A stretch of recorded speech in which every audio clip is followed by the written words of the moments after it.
Hello दोस्तों, आज हम बात करने वाले हैं क्लास 10th का क्वेश्चन बैंक जो एग्ज़ाम के लिए बहुत ही ज़रूरी है।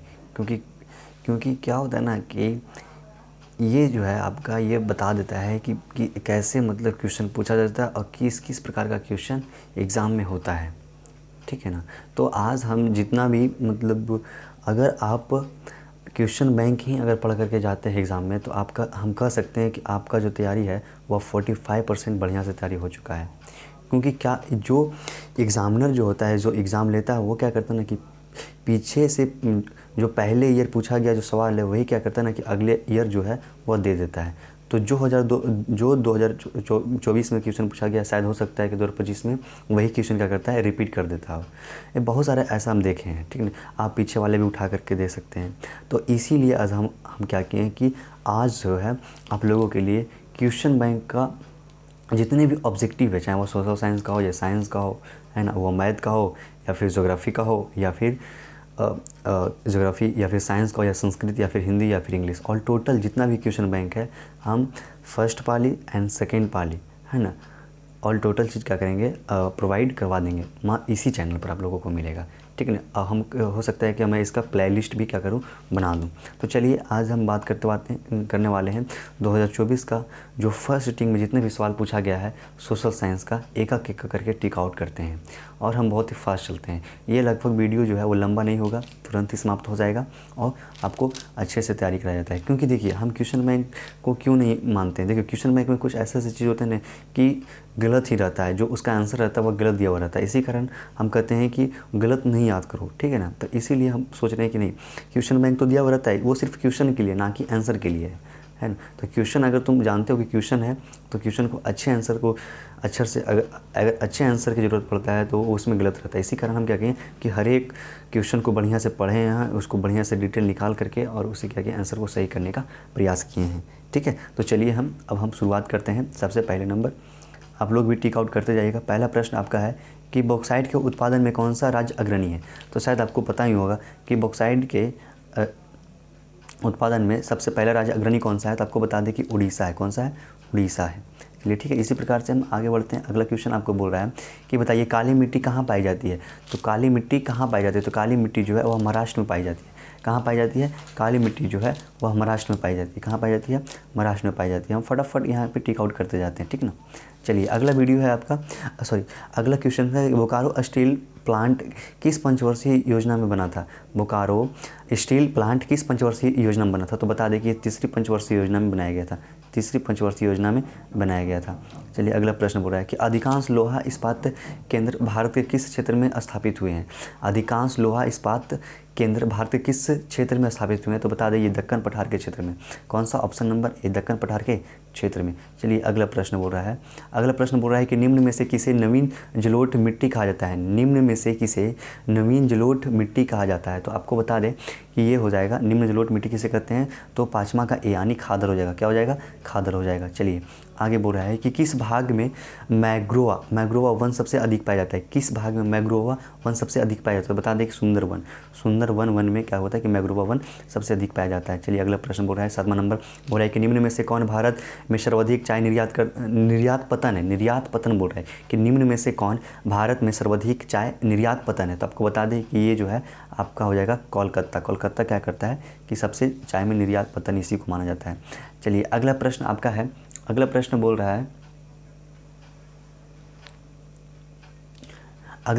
रहा है कि निम्न में से कौन सूती वस्त्र उत्पादन में अग्रणी है। सूती वस्त्र बोल रहा है कि निम्न में से कौन सूती वस्त्र उत्पादन में अग्रणी है। तो आपको बता दें ये मुंबई हो जाएगा।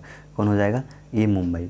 देखिए चाय उत्पादन में चाय निर्यात में कौन राज्य अग्रणी है। निर्यात पतन में कौन है? तो कोलकाता हो जाएगा। लेकिन यहाँ पे बोल रहा है कि सूती वस्त्र उत्पादन में अग्रणी कौन सा है। तो ये आपका मुंबई हो जाएगा। चलिए अगला प्रश्न बोल रहा है कि संविधान की 12वीं अनुसूची का संबंध किससे है। तो आपको बता दें कि संविधान की 12वीं अनुसूची का जो संबंध है 12वीं अनुसूची का जो संबंध है आपको बता दें कि नगर पालिका का कार्य क्षेत्र से संबंधित है। किस चीज़ से? नगर पालिका का कार्य क्षेत्र से संबंधित है। आंसर ए हो जाएगा। Answer A. चलिए उसी प्रकार से हम लोग अगला प्रश्न देखने वाले हैं। हो रहा है कि हिंदी के अलावा अन्य कितनी भाषाओं को सर्वाधिक संविधान द्वारा अनुसूचित है ना भाषा के रूप में मान्यता प्राप्त है? हिंदी के अलावा अन्य कितनी भाषाओं को संविधान द्वारा अनुसूचित भाषा के रूप में मान्यता प्राप्त है? तो आपको बता दें 21 भाषा को मान्यता प्राप्त है। हिंदी को जोड़ करके 22 हो जाता है, लेकिन हिंदी को छोड़ करके 21 होता है। चलिए, राजनीतिक दलों की नींव सर्वप्रथम किस देश में पड़ी थी? राजनीतिक दलों की नींव सर्वप्रथम किस देश में पड़ी थी? तो आपको बता दें ब्रिटेन। किस चीज़ में पड़े थे? ब्रिटेन। ब्रिटेन में क्या हुआ था ना कि वहाँ पे राजनीतिक दलों की नींव सर्वप्रथम पड़ा था। चलिए, अगला क्वेश्चन है, बोला है कि नर्मदा घाटी परियोजना का संबंध किस राज्यों से है? नर्मदा घाटी परियोजना का संबंध किन राज्यों से है? तो बता दें Maharashtra, Gujarat, Madhya Pradesh. Option number C, Gujarat, Maharashtra, Madhya Pradesh. चलिए, अगला प्रश्न बोल रहा है कि वेस्ट इंडीज संघ की स्थापना कब हुई थी? वेस्ट इंडीज संघ की स्थापना कब हुई थी? तो वेस्ट इंडीज संघ की स्थापना हुआ था 1978 ईस्वी में। कब हुआ था? 1978 ईस्वी में। अगला प्रश्न 14वां नंबर प्रश्न क्या बोल रहा है? बोल रहा है कि स्थानीय शासन को संविधान के किस अनुच्छेद में स्थान दिया गया है? स्थानीय शासन को संविधान के किस अनुच्छेद में स्थान दिया गया है? स्थान दिया गया है। तो आपको बता दें कि अनुच्छेद 40 में क्या किया गया है? ये स्थान दिया गया, अनुच्छेद 40 में दिया गया है। एकदम बहुत ही महत्वपूर्ण है। अगर ये आपको याद हो जाता है तो आपको बोल देते हैं कि एग्ज़ाम में बोले एग्ज़ाम का तैयारी पर 45% हो चुका है, अगर क्वेश्चन बैंक आप बढ़िया से पढ़ के जा रहे हैं तो। ठीक है, 15 नंबर प्रश्न क्या बोल रहा है? बोल रहा है कि निम्न में से किसे लोकतंत्र का प्राण कहा गया है? निम्न में से किसे लोकतंत्र का प्राण कहा गया? तो आपको बता दें निम्न लोकतंत्र का प्राण राजनीतिक दल को कहा गया है। राजनीतिक दल को कहा गया है। बोल रहा है कि निम्न में से कहाँ एकात्मक शासन व्यवस्था है? तो आपको बता दें पॉलिटिकल साइंस का पहला चैप्टर सत्ता में सत्ताधारी का है। आपको बता दें कि भारत में क्या एक एकात्मक शासन व्यवस्था नहीं है ना। संयुक्त राज्य अमेरिका में भी नहीं है, ऑस्ट्रेलिया में भी नहीं है। तो इसका आंसर क्या हो जाएगा? इसका आंसर जो हो जाएगा इंग्लैंड में क्या है एकात्मक शासन व्यवस्था प्रणाली वहाँ पर स्थित है। आगे क्वेश्चन क्या बोल रहा है कि गरीबी रेखा निर्धारण को कैलोरी मापदंड है ना, कैलोरी मापदंड किसने दिया? कैलोरी मापदंड किसने दिया? तो आपको बता दें योजना आयोग ने क्या किया कि कैलोरी मापदंड दिया। चलिए आगे बढ़ते हैं। बोला कि भूमि का परिश्रमिक क्या कहलाता है? तो भूमि का परिश्रमिक क्या कहलाता है? तो लगान कहलाता है। क्या कहलाता है? लगान कहलाता है। चलिए अगला प्रश्न बोल रहा है कि भारत का सर्वाधिक प्रति व्यक्ति आय वाला राज्य कौन सा है? भारत का सर्वाधिक प्रति व्यक्ति आय वाला राज्य कौन सा है? तो भारत का सर्वाधिक प्रति व्यक्ति आय वाला जो राज्य है वह गोवा है। कौन सा है? गोवा है। चलिए इसी प्रकार से अगला प्रश्न देखेंगे। 20वां नंबर बोल रहा है कि देश की सीमा के अंदर एक वर्ष में उत्पादित सभी अंतिम वस्तुओं एवं सेवाओं के मौद्रिक मूल्य क्या कहलाता है? यानी देश की सीमा के अंदर यानी भारत के अंदर एक वर्ष में उत्पादित जितना भी है ना अंतिम वस्तुओं एवं सेवाओं का मौद्रिक मूल्य क्या कहलाता है? तो बताते हैं आपको, ये जो है आपका सकल राष्ट्रीय उत्पादन कहलाता है। सकल राष्ट्रीय उत्पाद कहलाता है। क्या कहलाता है? सकल राष्ट्रीय उत्पाद कहलाता है। चलिए इसी प्रकार से अगला प्रश्न देखने वाले हैं। बोल रहा है कि 21वां प्रश्न बोल रहा है कि प्रोफेसर पीसी है ना महालनोबिस के अध्यक्षता में किसकी गठन किया गया था? किसकी गठन किया गया था? किसकी गठन किया गया था? तो आपको बता दें कि ये जो है ये राष्ट्रीय आय समिति का गठन किया गया था। राष्ट्रीय आय समिति का गठन किया गया था। चलिए अगला प्रश्न बोल रहा है कि निम्न में से किस देश की मुद्रा रुपया है? तो आपको बता दें भारत का भी रुपया है, नेपाल का भी, पाकिस्तान का भी। इनमें से सभी हो जाएगा। इनमें से सभी हो जाएगा। चलिए इसी प्रकार से अगला प्रश्न देख रहे हैं। बचत क्या है? बचत क्या है? ये बोल रहा है कि बचत क्या है? तो बचत जो है ना आय तथा उपभोग का अंतर है। क्या है? बचत क्या है? तो बचत जो है आय तथा उपभोग का अंतर है। बचत क्या है? तो बचत जो है आय तथा उपभोग का क्या है? अंतर है। चलिए 23 का बी हो गया। निम्न में से अगला प्रश्न बोल रहा है कि निम्न में से क्या शाखा पत्र नहीं है? बोल रहा है कि निम्न में से क्या शाखा पत्र नहीं है? क्या शाखा पत्र नहीं है? तो बता दें कि ये जो प्रश्न है इसका जो हो जाएगा इसका बना अधिकर्ष हो जाएगा। क्या हो जाएगा? अधिकर्ष। बोल रहा है कि निम्न में से क्या शाखा पत्र नहीं है? तो कौन नहीं है? तो अधिकर्ष नहीं है। चलिए अगला प्रश्न बोल रहा है कि बिहार का कौन सा भाग सर्वाधिक बाढ़ प्रवण है? मतलब बिहार का कौन सा भाग मतलब हमेशा बाढ़ में रहता है, ग्रसित रहता है, यानी बाढ़ प्रवण है। तो वो हो जाएगा आपका उत्तरी बिहार। कौन सा हो जाएगा? उत्तरी बिहार हो जाएगा। चलिए 26 नंबर क्वेश्चन क्या बोल रहा है कि गुजरात में भयंकर भूकंप कब आया था? गुजरात में भयंकर भूकंप कब आया था? गुजरात में भयंकर भूकंप कब आया था? 2001 में आया था। कब आया था? 2001 में आया था। चलिए अगला प्रश्न देख रहे हैं। बोल रहा है कि भूमिगत जल स्तर की गिरावट रोकने के लिए कौन योजना चलाई गई थी? कौन योजना चलाई गई थी? आपको बता दें वर्षा की जल संग्रह होना चाहिए, वाटर सेड मैनेजमेंट होना चाहिए, ड्रिप सिंचाई होना चाहिए, यानी इनमें से ऑल टोटल यानी सभी होना चाहिए। तभी क्या हो सकता है कि भूमिगत जल की गिरावट रोका जा सकता है। 28वां प्रश्न क्या बोल रहा है कि निम्न में से कौन दक्षिण बिहार की नदी है? तो दक्षिण बिहार की नदी है। तो दक्षिण यहाँ पे बोल रहा है बाबू, ये नहीं बरसोख नहीं बोल रहा है। बोल रहा है कि निम्न में से कौन दक्षिण बिहार की नदी है? तो दक्षिण बिहार का जो नदी है आपको बता दें वह सोन है। कौन है? सोन है। सोन जो है वो दक्षिण बिहार की नदी है। अगला प्रश्न देखने वाले हैं। अगला प्रश्न बोल रहा है कि रिएक्टर में पैमाने की प्रत्येक इकाई के बाद भूकंप की गहनता में कितनी वृद्धि होती है। गहनता में यानी उसको भूकंप की गहनता में कितनी वृद्धि होती है, तो 10 गुना वृद्धि हो जाती है। सी कहाँ है, 10 गुना, सी पे ऑप्शन है 10 गुना। चलिए अगला प्रश्न देखने वाले हैं। बोल रहा है कि भारत का 22वां राज्य कौन सा है, तो भारत का 22वां राज्य आपका सिक्किम है। कौन सा है, सिक्किम है। सिक्किम क्या है, भारत का 22वां राज्य है। चलिए अगला प्रश्न देखने वाले। बोल रहा है कि 1974 ईस्वी के जन संग्रह है ना, जन संग्रह को किस नाम से जाना जाता है, आपको पता है संपूर्ण क्रांति के नाम से भी जाना जाता है। और बता दें संपूर्ण क्रांति जो है वह जयप्रकाश नारायण के द्वारा लिया गया था। वो क्या कहते हैं, पटना में 5 जून 1974 ईस्वी को भाषण दिए थे, है ना। और इन्हें लोकनायक भी कहा जाता है। इन्हें जयप्रकाश नारायण जो है वह संपूर्ण क्रांति का लेखक है, ठीक है ना, एक भाषण है, ठीक है ना। ये जो है ये आपको क्लास 12 में भी पढ़ना है। तो इसका क्या हो जाएगा, इसका हो जाएगा 1974 में जन संग्रह का किस नाम से जाना जाता है, तो वह संपूर्ण क्रांति के नाम से भी जाना जाता है। चलिए अगला प्रश्न देखने वाले। हो रहा है कि मुद्रा बैंकिंग संचार जैसे मामले किस सूची में रखे जाते हैं। मुद्रा बैंकिंग संचार जैसे मामले किस सूची में रखे जाते हैं, तो आपको बता दें कि ये राज्य सूची में रखे जाते हैं। किस सूची में, तो राज्य सूची में रखे जाते हैं। उसी प्रकार से चलिए हम लोग अगला प्रश्न देखने वाले हैं। अगला प्रश्न आपका बोल रहा है, अगला प्रश्न आपका है, बोला गया है कि यूरोपियन सभ्यता का पालना किसे कहा गया है। यूरोपियन सभ्यता का पालना किसे कहा गया, तो यूनान का कहा गया। किसे कहा गया, यूनान को कहा गया है। चलिए अगला प्रश्न देखने वाले हैं। बोल रहा है कि रूस की संसद को कहते हैं, रूस की संसद को क्या कहते हैं, तो डयूम कहते हैं, डयूमा कहते हैं। क्या कहते हैं, डयूमा कहते हैं। अगला प्रश्न देखने हैं 35 नंबर। बोल रहा है कि भारतीय कम्युनिस्ट पार्टी की स्थापना कहाँ हुई थी। भारतीय कम्युनिस्ट पार्टी की स्थापना कहाँ हुई थी, बर्लिन में हुई थी। भारतीय कम्युनिस्ट पार्टी की स्थापना बर्लिन में हुई थी। कहाँ हुई थी, बर्लिन में हुई थी। चलिए बोल रहा है कि तोनकिन फ्री स्कूल कहाँ स्थापित किया गया। तोनकिन फ्री स्कूल कहाँ स्थापित किया गया था, तो वियतनाम में किया गया था। कहाँ किया गया, वियतनाम में किया गया था। चलिए अगला प्रश्न बोल रहा है कि इल्बर्ट बिल किसके शासनकाल में पारित हुआ था। इल्बर्ट बिल जो है वह लॉर्ड रिपेन के काल में पारित हुआ था। इल्बर्ट बिल है, तो इल्बर्ट बिल जो है वह लॉर्ड रिपेन के काल में पारित हुआ था। ये हो जाएगा 35 का, 37 का बी हो जाएगा, लॉर्ड रिपेन हो जाएगा। लॉर्ड रिपेन के काल में क्या किया गया था, यहाँ लागू किया गया था। चलिए अगला प्रश्न देखने वाले हैं। अगला प्रश्न बोल रहा है कि असहयोग आंदोलन का प्रस्ताव किस कांग्रेस अधिवेशन में स्वीकार किया गया था।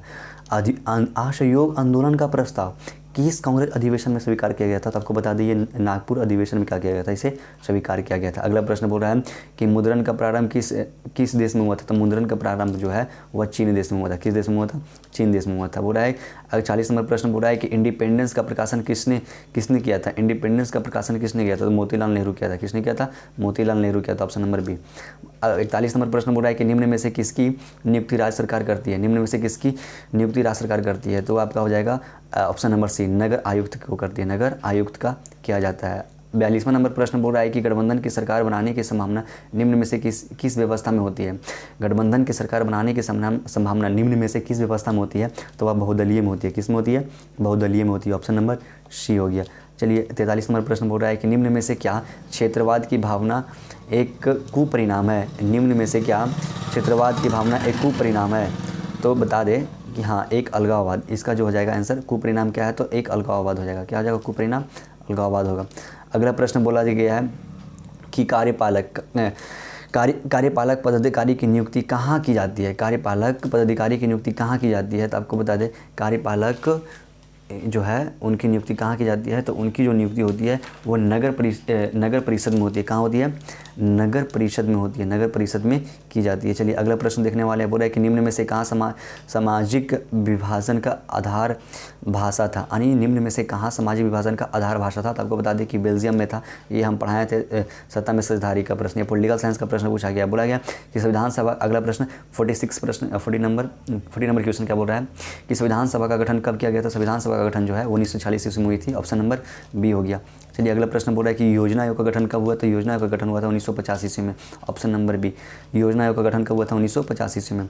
अगला प्रश्न बोल रहा है कि भारत की पहली मानव विकास रिपोर्ट कब जारी हुई थी। भारत की पहली मानव विकास रिपोर्ट कब जारी हुई थी, तो आपको बता दें अप्रैल 2002 में जारी हुई थी, और ऑप्शन नंबर सी अप्रैल 2002 में जारी हुई थी।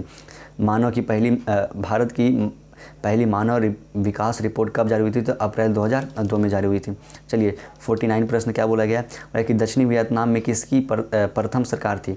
दक्षिणी वियतनाम में किसकी प्रथम सरकार थी, तो आपको बता दें कि हो ची मिन्ह का था। हो ची मिन्ह का क्या था, सबसे पहले प्रथम सरकार थी। चलिए अगला बोला है कि प्रथम जिनेवा कन्वेंशन कब हुआ था। प्रथम जिनेवा कन्वेंशन कब हुआ था? तो प्रथम जिनेवा कन्वेंशन जो हुआ था वो 1864 ईस्वी में हुई थी। कब हुई थी? 1864 ईस्वी में हुई थी। 51 नंबर प्रश्न क्या बोल रहा है कि किस कानून के विरुद्ध में जलियांवाला बाग में सभा का आयोजन किया गया था? यानी किस कानून के विरुद्ध में जलियांवाला बाग में सभा का आयोजन हुआ था? तो आपको बता दें कि इसका जो आंसर होगा वह रॉलेट एक्ट होगा, यानी ऑप्शन नंबर बी होगा। चलिए, इटली का एकीकरण कब पूर्ण हुआ? तो इटली का एकीकरण कब पूर्ण हुआ था आपको बताइए, आपको शायद पता होगा 1871 ईस्वी में हुआ था। कब हुआ था? 1871 ईस्वी में हुआ था। चलिए, 59 प्रश्न बोल रहा है, 53 क्वेश्चन नंबर बोल रहा है कि लुई फिलिप किस देश के शासक था? तो लुई फिलिप जो है वह फ्रांस के शासक थे। कहाँ थे?